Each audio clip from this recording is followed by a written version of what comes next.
અને ડોક્ટરો એમ કહી દે કે તમને કેન્સર છે, પછી તો ગમે એવો માણસ હોય તોય ખાલી સમાચાર સાંભળે ત્યાં એ જિંદગીમાંથી જાણે એને રસ ઉડી જાય, ઢીલો પડી જાય. ક્યારેક જીવનમાં થાય એવું સમાચાર એવા મળે કે તમને આવો ભયંકર રોગ છે, જ્યારે જીવનમાં હિંમત નો હારે. રોગ છે તો શરીરમાં છે.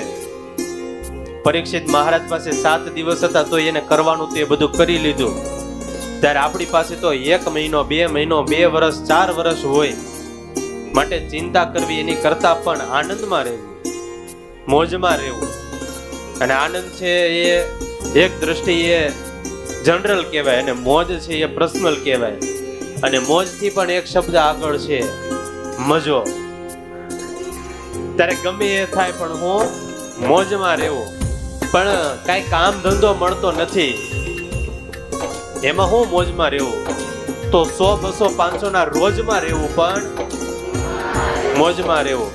શું કરવું? કઈ ખાવા મળતો નથી તો લોજમાં રહેવું, પણ કેટલા દિવસ હાથે રોટલા ઘડવા, કોઈ રોટલા ઘડવા વાળી મળવી તો જોઈએ ને, તો એની ખોજમાં રહેવું, પણ મોજમાં રહેવું.